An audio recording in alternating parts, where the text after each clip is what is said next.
السلام عليكم ورحمة الله وبركاته. في هذا الفيديو راح نتعلم كيف نتعامل مع أسئلة الاستماع listening 1 and listening 2. وطبعا مثل ما نعرف سواء في الصفوف العاشرة والحادي عشر أو الثاني عشر، هذه الأسئلة خصوصا في الاختبارات النهائية راح تتكون من قسمين: listening 1 عليه 7 درجات و listening 2 عليه 8 درجات. كيف نتعامل مع هذه النوعية من الأسئلة؟ في بعض الأشياء لازم تعرفوها. أول شيء لازم ننتبه ونعرف أن listening هو مهارة مكتسبة. هذه المهارة صعب انك تحصل عليها وتتقن هذه المهارة في يوم وليلة. يعني صعب قبل الاختبار باسبوع او بيوم يومين تستمع لي لا listening كثير وخلاص تصير امورك طيبة في الليسننج. لا، مطلوب عليك انك تتدرب، مطلوب عليك انك تستمع اكثر وتشوف، تستمع مرة ومرتين وثلاث. لذلك لا تترك المجال وتقول انا مثلا ضعيف في الليسننج اريد اطور من مهارة الليسننج وتترك اسئلة الليسننج الى قبل الاختبارات النهائية. هذا ما راح يفيدك. اغلب الطلاب يقول لك الترجمة ممكن تترجم قبل بداية النصوص. طبعا انت لما تتدرب تاخذ راحتك، بامكانك انك توقف الاستماع، بامكانك تعيد اكثر من مرتين. انت في مرحلة تدريب عشان تتدرب. هي مش فقط ترجمة، هي عبارة عن فهم. عليك انك تفهم السياق، عليك انك تتدرب على تحليل النص. طبعا اهمية الكي ووردز ومعرفة هذه الكي ووردز راح تساعدك في الاجابة على الاسئلة. بالاضافة لازم تحط في بالك هذا الشيء، ان التسجيل يبدأ تدريجيا، يعني من السؤال الاول ثم السؤال الثاني ثم السؤال الثالث. لذلك معرفة الكي ووردز في الكلمات او في الاسئلة راح تسهل عليك انك تمشي مع التسجيل بشكل منتظم. لا تتوقع ان التسجيل راح يمشي بشكل عشوائي، مثلا يبدأ من السؤال الخامس ثم يرجع إلى السؤال الثاني ثم يقفز إلى السؤال السابع وهكذا. لا، التسجيل راح يكون بشكل منطقي، مرتب بشكل منطقي. إذا صارت أي لخبطة ربما تصير في آخر سؤالين، مثلا 6 و7 يصير 7 و6، يعني يجاوب على السؤال 7 بعدين 6. ولكن أنت هناك في هذيك اللحظة أنت خلاص تكون مستوعب المحادثة كامل. واضح؟ لذلك لا تشيل هم بشأن الترتيب. الأسئلة مرتبة وطريقة الإجابة أيضا مرتبة، يعني راح تمشي تدريجيا في الإجابة على الأسئلة. مثلا عندنا نحن السؤال الأول listening one، علينا أن نكتشف الكي ووردز، الكلمات المفتاحية اللي راح تقودنا إلى الإجابة. وأيضا علينا تحليل النص. ليش؟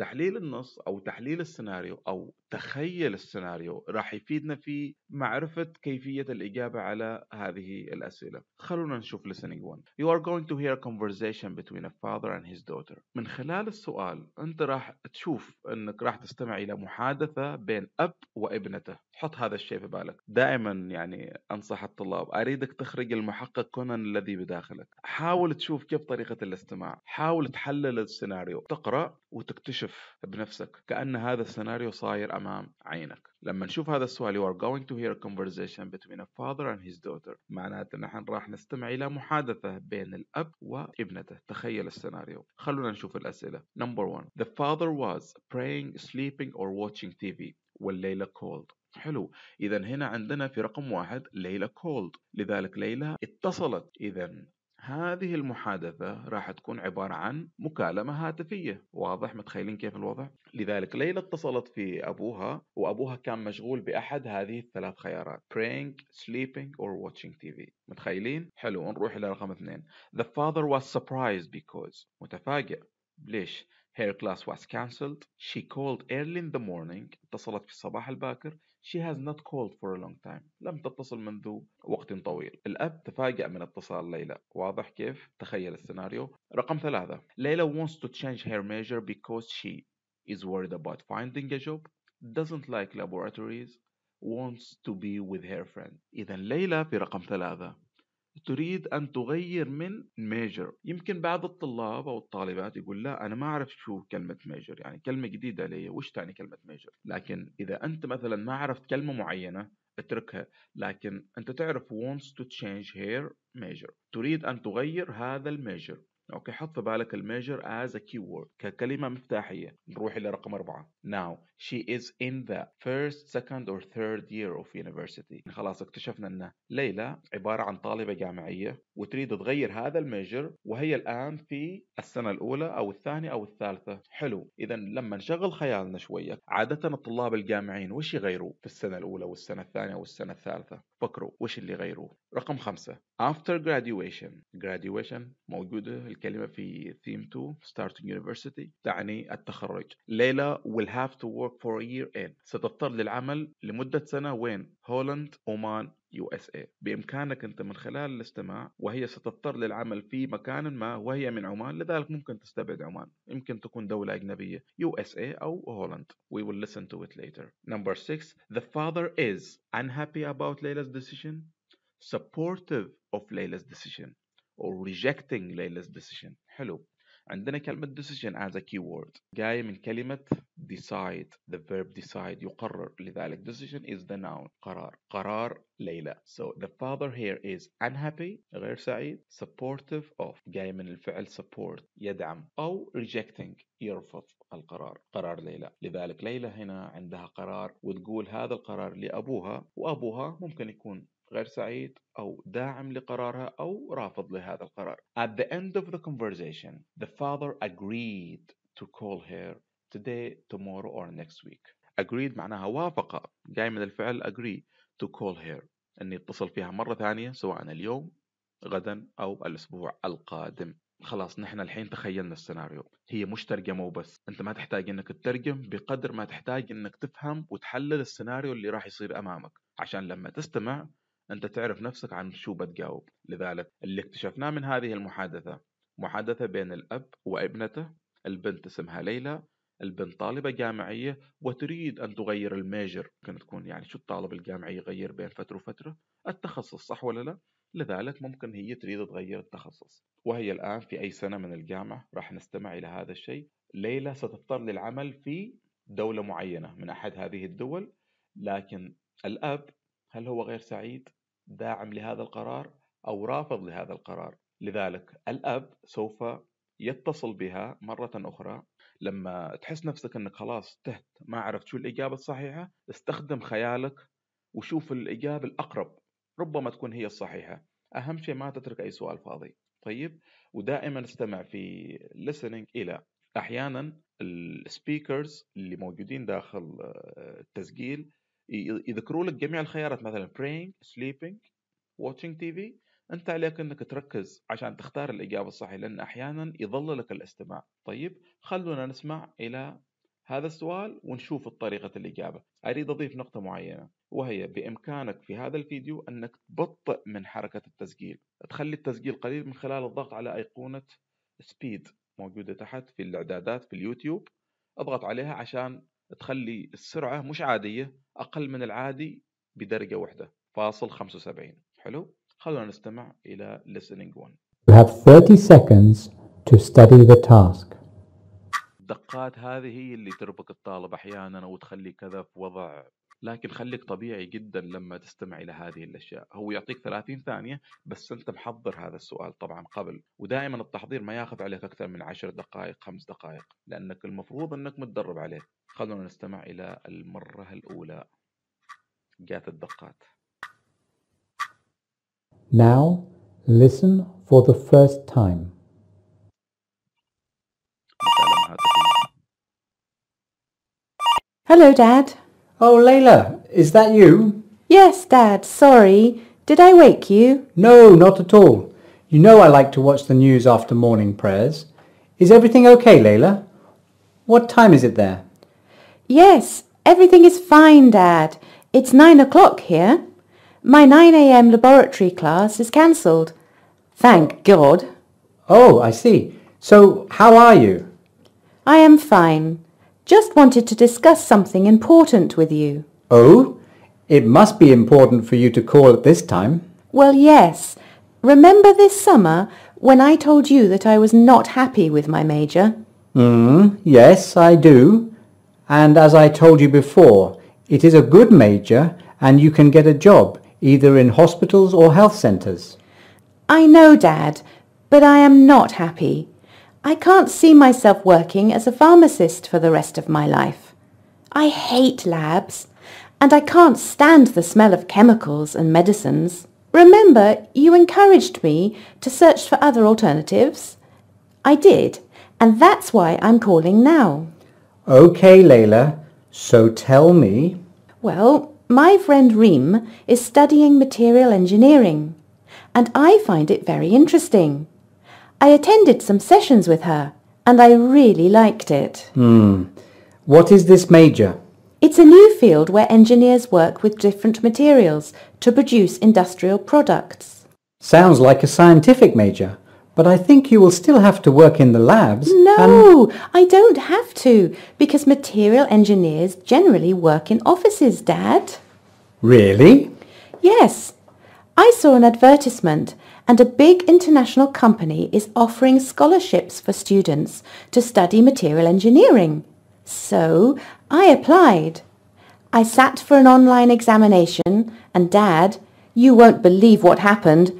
I got accepted. Wow, that's really great news. But Layla, you have already completed 1 year of your current major. Won't that be a problem? No, not at all. The first year was only a foundation course. Now it's the first week of my second year, which makes it easier to change the course. Sounds like an excellent offer, but don't you think you are rushing things? No, Dad, I don't think so. I just got the offer today, and I have to make a quick decision and reply by the end of this week. Oh, well, I guess you have already made up your mind. So, what is next? I have to sign a contract which states that I must work for the company for 5 years after graduation. Where is this company located? USA? No, the main office is in Holland. I will have to work there after graduation. In Holland? Just for a year as part of the training program. Dad, after 1 year, the company will open a branch in Oman. Hold on, Layla. I need to discuss this with your mother. Oh, of course, Dad. Please talk to Mum and try to convince her. Okay, dear. I will discuss it with your mum and call you next week. No, not next week. It's urgent. I have to reply by the end of this week. Oh, okay then. I will call you the same time tomorrow. Is that all right? Yes, that's fine. I have to go now, Dad. Love you, Dad. حلو. إذا هذا بالنسبة لي الاستماع الأول. كيف تشوفه؟ فهمت الطريقة اللي كنت أقصدها؟ دائما في المحادثة يذكر لك أكثر من مثال. مثلا رقم 7 At the end of the conversation the father agreed وافق على الاتصال بها. يعني قال next week بس الإجابة مش next week. بعدين هو وافق على tomorrow. واضح؟ لذلك الإجابة tomorrow. ممكن بعض الطلاب أو الطالبات يحط على طول مجرد أنه يسمع next week يحط next week. واضح؟ نفس الشيء بالنسبة للسؤال 5 after graduation ليلى will have to work for a year in. هو ذكر الأب قال USA بشكل واضح رغم أن الإجابة مش USA. هي ردت عليه بأن هذه الشركة مقرها في هولند وراح نسافر إلى هولند. حلو. بإمكانك أنك ترجع وتشوف نفسك في هذا الاستماع. هذا الاستماع أو القسم الثاني من الاستماع مقسم إلى قسمين Part 1 و Part 2. Part 1 عبارة عن WH questions 4 أسئلة. كل سؤال لازم تكون الإجابة فيه قصيرة لا تتعدى 4 كلمات، وعادة حتى ما يوصل 4 كلمات، يمكن 3 وكلمتين، لأن أحيانا يطلب عليك فقط مجرد رقم. القسم الثاني عبارة عن multiple choice question. كل سؤال عليه 3 خيارات، وكل سؤال في القسم الثاني أو في listening to عليه درجة واحدة بمجموع 8 درجات. لذلك خليك منتبه، ركز وحاول تعرف. نفس الشيء حلل السيناريو. عادة listening to يكون عبارة عن presentation أو برنامج إذاعي أو محاضرة إلى آخره، عبارة عن speaker واحد فقط، متحدث واحد ويتكلم عن حاجة معينة which is something informative، فقط يعطيك معلومات عن شيء معين. لذلك خلونا نشوف listening to. You are going to hear a presentation about the first Selfridges department store. حلو. Selfridges يمكن كلمة غريبة عليك ما تعرفها، اتركها. لكن ممكن تعرف كلمة department اللي هو قسم. store تعني مخزن. قبل لا نتكلم عن القسمين part 1 و part 2 لازم تحط في بالك أن معاك 30 ثانية فقط عشان تدرس القسمين، عشان تقرأ القسمين مع بعض. وهذه 30 ثانية ربما ما تكفيك في وقت الاختبار. راح يعطيك 30 ثانية فقط في بداية listening to فقط عشان تذاكر القسمين، وكل قسم راح يكرره مرتين بشكل منفصل. لذلك خلونا نشوف القسم الأول. السؤال الثامن When was the first Selfridges store opened؟ إذا حتى هو عاطنك بين قوسين year معناته يطلب عليك ويش؟ السنة فقط، مجرد رقم. When to ask about the time. للسؤال عن زمن حط متى افتتح هذا المخزن. Number 9 What was unusual about Selfridges when it first opened. لذلك وش الشيء الغير طبيعي؟ لذلك the keyword here is unusual. شيء غير مألوف، شيء غير طبيعي موجود في هذا المخزن Selfridges when it first opened. وش هو هذا الشيء الغير مألوف موجود في هذا المخزن؟ Number 10 besides London، يعني حوالي لندن أو بالقرب من لندن. How many British cities have Selfridges stores؟ كم عدد المدن البريطانية اللي تمتلك Selfridges stores؟ مخازن Selfridges. يعني نكتب رقم how many to ask about number. And number 11 what product was not sold in the first Selfridges stores؟ المنتج what product معناته يريد ايش؟ اسم منتج، اسم بضاعة. لو تلاحظ كل الأسماء أو كل الأشياء اللي موجودة في هذا الاستماع ممكن ما يجيب لكم الكتاب، طبعا هذا النص مش موجود في الكتاب، ولكن بعض الكلمات أو بعض المفردات موجودة في الكتاب. يعني أنت المفروض أنك تفهم هذه الأسئلة. هذا بالنسبة لي القسم الأول. خلونا نسمع إلى القسم الأول كيف راح يكون. Now listen to part 1. Good morning. In today's presentation, I will tell you about the first London department store, which is now known as a chain of high-end department stores. Selfridges was opened on the 15th of March 1909 by an American businessman. It was successful for several reasons. First, it provided places to sit and eat. Also, it had live shows and music. What's even more interesting about this Selfridges store is that it had a library. It was most unusual to have a place to read in a shop back then. In the 1900s, people were thrilled to be able to read books while shopping. But the most important reason for its success was its new marketing methods. For example, on the opening day, there was a sign with "Customers are always right" displayed everywhere to make them feel comfortable. Apart from the Selfridges store in London, 2 others were opened, one in Manchester and the other in Birmingham. Due to its success, new branches were opened in other countries under the same name. Shopping in Selfridges was different in the past. For one thing, it was only done by women. It had a special room for men where they could read their newspapers while their wives were shopping. 60 years ago, there were many luxury products available, but perfumes for men were not one of them. Were not one of them, the products. So the answer here is perfumes for men. عطور للرجال. طيب هذا بالنسبة لي القسم الأول. القسم الثاني نفس الحاجة. لما نشوف هذا السؤال رقم 12 Selfridge's father died or disappeared or got injured in a war. معناها أب Selfridge. لذلك كلمة Selfridge here تعني ويش؟ هو اسم صاحب المخزن، مالك هذا المخزن. لذلك راح يتكلموا عن أبوه توفي أو اختفى أو أصيب في الحرب. He started working in a shop at the age of في عمر كم؟ متى بدأ يعمل في المحل؟ عمر 14 16 أو 18. راح نكتشف هذا الشيء. المقصود به من هو؟ Selfridge. And then number 14 he moved to Britain because of his advice. Friends advice, mother's advice or wife's advice. نصيحة صديقة، أمه أو زوجته. Number 15 after his death. بعد وفاة Selfridge his life was documented in. تم توثيقها. طيب هذا بالنسبة الأسئلة لما تشوفها كأنها سهلة، ولكن تحتاج أنك تكون منتبه بتركيز عالي. طيب خلونا نشوف الاستماع الثاني. Let me tell you about the founder of this famous department store. His name was Harry Selfridge. He was born in Ripon in the USA in 1858. When he was 3, his father fought in the Civil War and was killed. Harry lived with his mother. Because of his mother's financial problems, Harry left school when he was 14 to work as a clerk in a bank, but he found it boring. At the age of 18, he changed his job and worked as a salesman in a big American department store. There, he became very close to his new manager, and he introduced him to the idea of having restaurants in the department store.